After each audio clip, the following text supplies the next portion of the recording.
Väčšiný problém, ktorý mávame pri kontingenčných tabulkách, tak býva automatická aktualizácia údajov alebo aktualizácia údajov.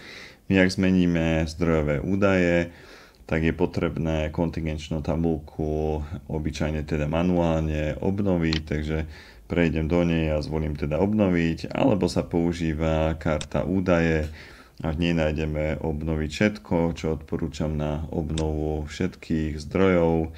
Niekedy to treba použiť aj dvakrát, alebo je to klávesová skratka Ctrl+Alt+F5.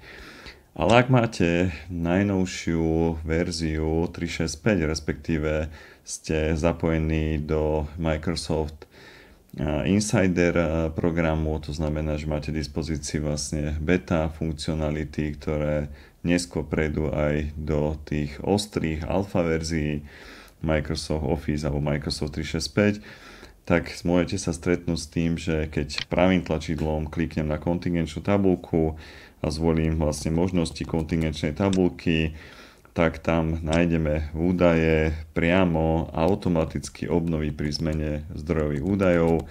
Takže môžem vám to aj rovno predviesť, ako to funguje. Napríklad mám Pavla, ktorý má rozsah zákazky veľká a náklady, ktoré vidíte. Ja to pre zaujímavosť označím napríklad žltou farbou a nájdem si ho, je to vlastne prvý záznam, takže doterajšie náklady zmením napríklad na 0, potvrdím Enter a naozaj ten refresh je veľmi rýchly, je viditeľný, takže nemusíte sa starať o práve aktuálnosť dát, je to takto automaticky urobené.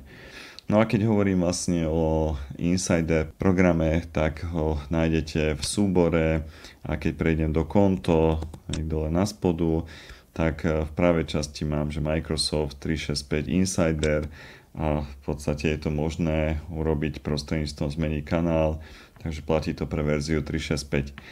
Verím, že táto funkcionalita je pre vás užitočná, zaujímavá, praktická a dovidenia v ďalšom tipe.